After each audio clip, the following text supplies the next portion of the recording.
그 사람이 어떠하다라고 말할 수 있을 때에 그 사람이 의미하는 것은 전체적인 언행을 포함하는 이미지, 즉 그 사람의 인격을 뜻합니다. 직접적이든 간접적이든 함께 시간을 보내면서 자연스럽게 알게 되죠. 그리스도인이라는 정체성도 그 사람 혹은 그 공동체의 인격으로 증명할 수밖에 없습니다. 그리스도인으로서의 인격은 어떻게 형성이 되고 성숙되는 걸까요? 고린도전서는 고린도 지역에서 처음 그리스도인이 된 사람들이 그리스도인의 인격으로 형성화되고 성숙되어지기를 바라는 사도 바울의 안내서입니다. 그들은 바울의 전도를 통해 그리스도인이 되었는데 시간이 지나면서 신앙이 흔들리게 되었습니다. 바울은 스승과 아버지의 마음으로 복음을 다시 제시하고 그들을 변질시켰던 요소를 찾아 교정해주고 있습니다. 2000년 전 로마 그리스 지역을 배경으로 하는 편지가 오늘의 그리스도인들과 이 사회 공동체에 적용될 수 있는가 라고 묻는다면 망설임 없이 그렇습니다 라고 말할 수 있겠습니다. 그 근거는 자연스럽게 드러나게 될 것입니다. 오늘의 설교는 기독교의 핵심 내용인 십자가에 달리신 예수 그리스도라는 주제의 의미를 당시 세계관과 이제 막 시작된 고린도 교회가 어떻게 이해하고 있었는지를 살펴보고 바울이 제시하는 참된 의미를 살펴서 오늘 우리의 마음에도 새기는데 그 목적이 있습니다. 고린도 지역은 1세기 로마 제국 아가야 지방, 즉 그리스 중남부 지역의 수도였고 두 항구를 끼고 있는 부유하면서도 현대적인 상업도시였습니다. 사람들은 부를 축적했고 그 부를 가지고 유흥을 즐겼는데 거대한 장터, 그리고 신전들, 연회장들, 목욕장들을 통해서 그 욕망을 분출했습니다. 이 지역은 상업과 법정에서 자신의 부와 권리를 지키기 위해 설득 도구로 쓰이던 그 수사학이 발달했는데 그것은 진리 추구가 목적이 아닌 진리에 대한 상대주의, 즉 진리라고 여길 만한 것을 가지고 상대를 설득시켜서 나의 이득을 극대화하는 수단으로 그것을 이용했습니다. 또한 로마의 유력한 자를 자신의 후원자로 삼기 위해서 경쟁하고 아첨하는 것이 자연스러운 분위기였습니다. 하지만 인구 3분의 2가 노예였고 자유민이라고 해도 극심한 빈부격차에 시달려야만 했습니다. 지혜자, 철학자, 승리자가 되기 위한 경쟁은 매우 치열했고 남보다 유리한 고지에 오르기 위해 권모술수가 넘쳐났던 세상이 바로 이방세계의 중심이었던 고린도였습니다. 이러한 지역에 바울이 전한 복음을 듣고 세례를 받는 가정이 생겨났고 그리스도인들이 하나 둘씩 늘어가기 시작합니다. 그들은 정기적으로 주의 날에 어느 한 가정에 모여서 말씀을 나누고 성만찬을 진행하게 됩니다. 그런데 바울은 전도 여행을 위해서 이미 그 지역을 떠났고 시간이 흐르면서 문제가 발생하게 됩니다. 자신들이 속한 세계의 가치관들과 복음이 뒤섞이면서 바울로부터 들었던 그 처음 복음이 변질되기 시작했고 진리의 상대주의 관점에서 그것을 바라보기 시작하면서 바울을 비판하는 일이 벌어졌습니다. 바울이 그들을 위해 할 수 있었던 가장 우선적인 일은 편지를 통해서 십자가에 달리신 예수 그리스도를 다시 증언하는 일이었습니다. 그는 고린도전서 1장 18절에서 이렇게 선언하였습니다. 십자가의 말씀이 멸망할 자들에게는 어리석은 것이지만 구원을 받는 사람인 우리에게는 하나님의 능력입니다. 23절에서 다시 보충해서 반복하고 있죠. 우리는 십자가에 달리신 그리스도를 전합니다. 그리스도가 십자가에 달렸다는 것은 유대 사람에게는 거리낌이고 이방 사람에게는 어리석은 일입니다.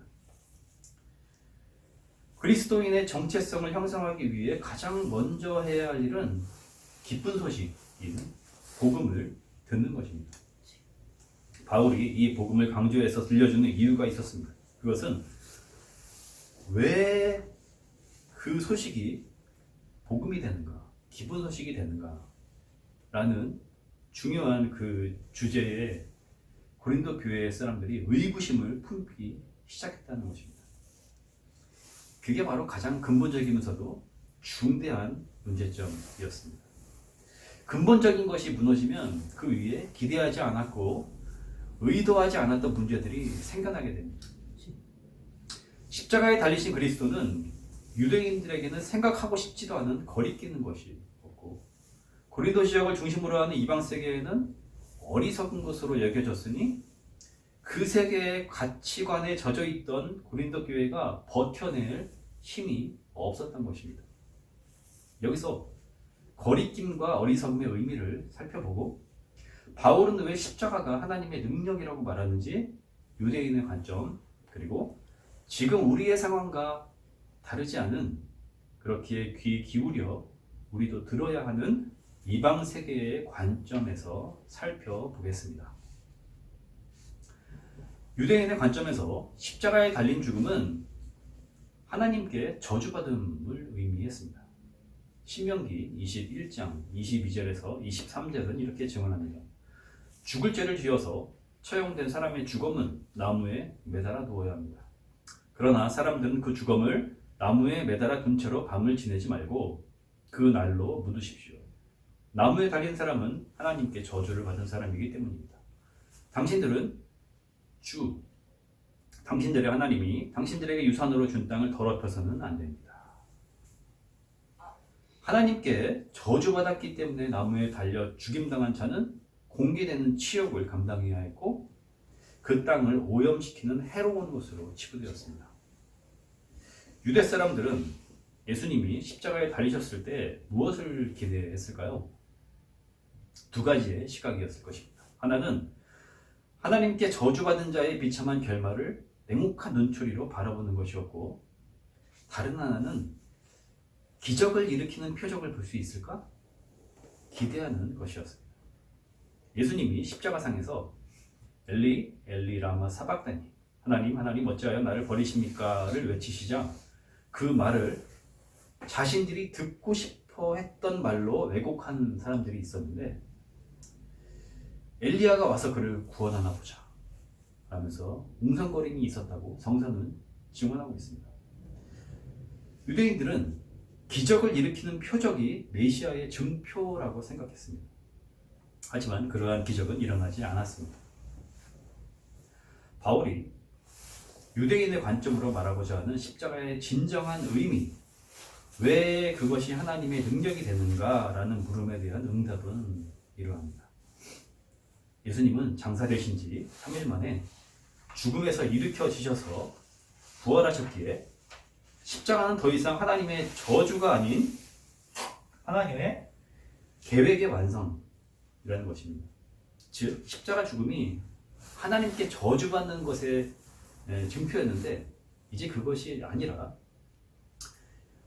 이 부활을 통해서 하나님의 계획이 완성된 것이다 라고 보았던 거죠. 어떠한 계획일까요? 레위기 25장 12절, 예레미야 31장 33절에서 반복하고 있는 나는 너희의 하나님이 되고 너희는 나의 백성이 될 것이다. 즉 하나님의 이스라엘을 향한 신실하신 계약이 완성되는 계획이었습니다. 이스라엘은 계속 하나님을 반역했고 거역했으며 사랑과 자유라는 율법의 정신을 율법주의로 변질시켜서 사람들을 통제하고 권력을 행사하는 수단으로 만들어 버렸지만, 하나님은 계약에 신실하셔서 이스라엘이 받아야 했던 저주받음의 형벌, 그 대가, 그 결과를 예수 그리스도를 통해 하나님 스스로 감당하심으로 하나님과 이스라엘의 관계를 완전하게 회복시키셨다는 것이 십자가의 참 의미라고 바울은 전하고 있습니다. 고린도를 중심으로 한 이방 세계에서 십자가는 로마 제국의 가장 잔혹한 공개 처형 방식이었습니다. 로마의 평화라는 세계 질서는 이러한 무자비한 본보기식 처형으로 유지되었습니다. 십자가형은 죽기까지 며칠 동안 고통을 당해야 하는 것, 수치스러운 상태로 공개되어져야 하는 것, 일반적으로 그대로 방치되는 것을 의미했습니다.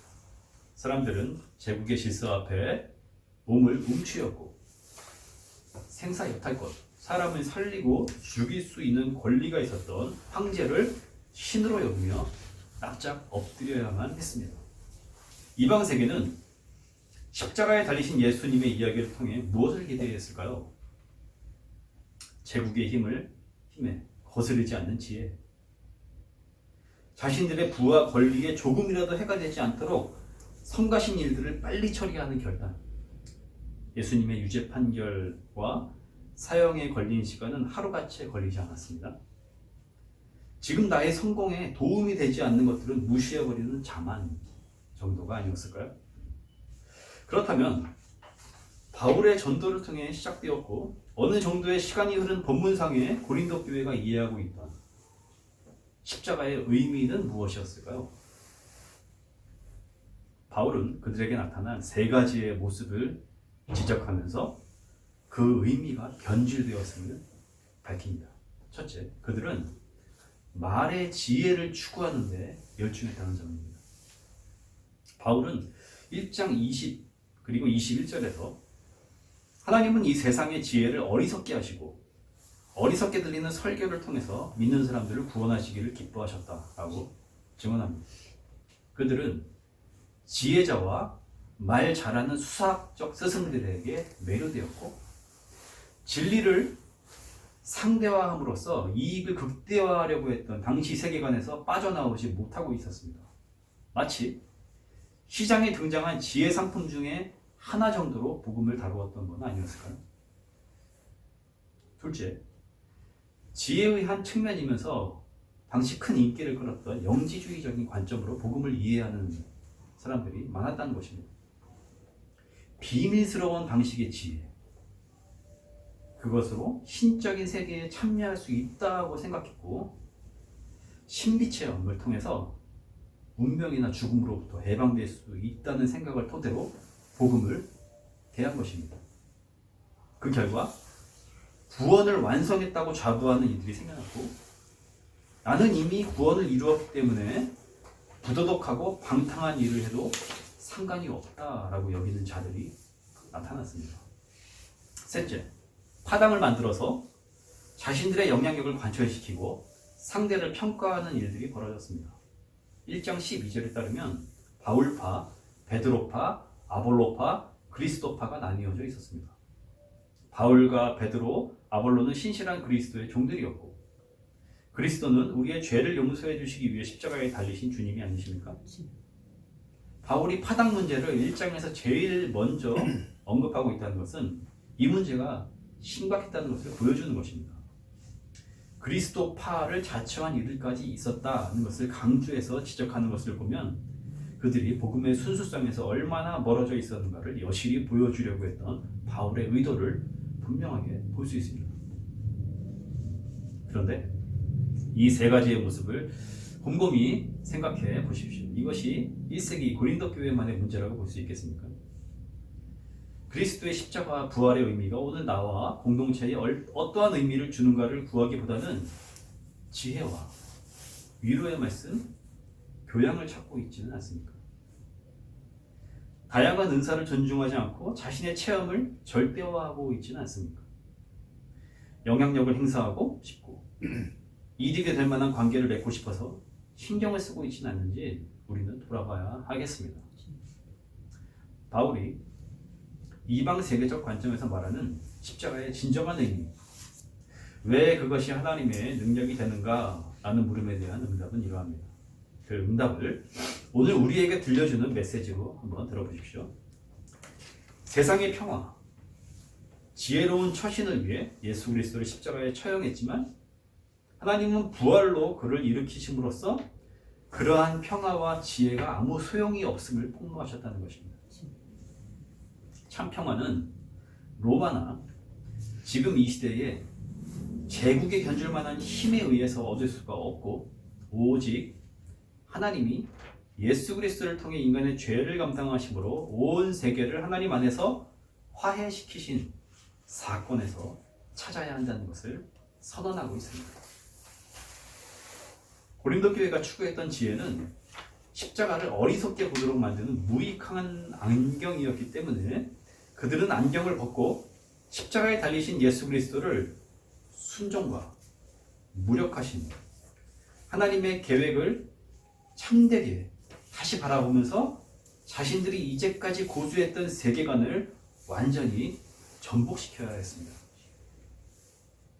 영적이고 신비적인 체험으로 구원을 완성했다고 자부했던 자들은 부도덕함과 방탕을 끝내고 십자가에 달리신 예수 그리스도를 있는 그대로 바라보며 일상에서 주님을 따르고자 하는 겸손으로 삶을 전향시켜야 했습니다.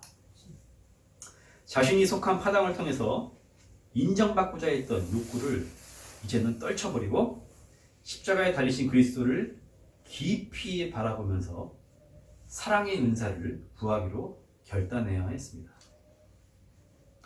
십자가에 달리신 예수 그리스도의 중심 개념이며 부활로서 증명되는 하나님의 능력이요, 십자가의 능력인 죄의 용서란 무엇일까요?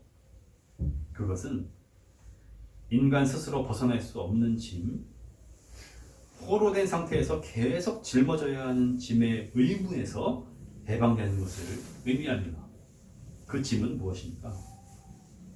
선악을 판단하고 자신과 상대를 심판하며 인정받으려는 욕구에서 벗어나지 못하는 자기 집중으로 인해 하나님 없는 상태로 살아가는 모습, 그것이 곧 죄입니다. 그 죄가 바로 짐이죠. 예수 그리스도가 인간의 자리에서 대신 그 죄를 짊어지셨기 때문에, 그것을 치워버리셨기 때문에, 아예 그것을 지워버리셨기 때문에, 다시 말해 자신의 죽음으로 그것을 완전히 폐기시키고 제거하고 소멸하셨기 때문에 하나님과 인간의 화해는 실행되었고 인간은 죄에서 해방되었습니다. 예수 그리스도가 우리의 죄를 용서해 주시는 이러한 결정적인 사건이 하나님의 능력이요, 십자가의 능력입니다. 십자가의 사건은 단 한 번 역사적으로 일어났고 이미 옛것이 되었습니다. 그것은 과거이기에 더 이상 현재가 아니며 미래일 수도 없습니다. 고린도후서 5장 17절에 증언하듯 이전 것은 지나가 버렸습니다. 당연히 죄의 결과인 죽음도 지나가 버렸고 그 의미를 상실했습니다. 예수 그리스도는 죽음에서 부활하심으로 모든 생명이 부활하게 되리라는 것을 증거하셨고, 고린도전서 15장 23절이 증언하듯 부활의 첫 열매가 되셨습니다. 모든 생명이 그리스도 안에서 부활하게 되리라는 희망은 더 이상 죽음이 아닌 것임을 선언하는 것이기에 하나님의 능력이요, 십자가의 능력입니다. 예수 그리스도를 바라보면서 인간이 더 이상 자신의 죄를 긍정하거나 인정할 수 없다면, 예수 그리스도가 친히 그것을 감당하셨음을 보게 된다면 이제 더 이상 두려움과 근심은 생길 수 없습니다. 만약 여전히 두려움과 근심에 쌓이기를 원한다면 그때 인간은 자기 자신으로부터 의롭게 될 구실을 찾는 타락과 죄의 길로 다시 되돌아가는 것이기 때문입니다. 하지만 안심하십시오. 결코 그럴 수는 없습니다. 그것은 이미 지나갔기 때문입니다. 우리가 돌아갈 퇴로는 이제 없고 그 길은 발견할 수도 없기 때문입니다. 아멘.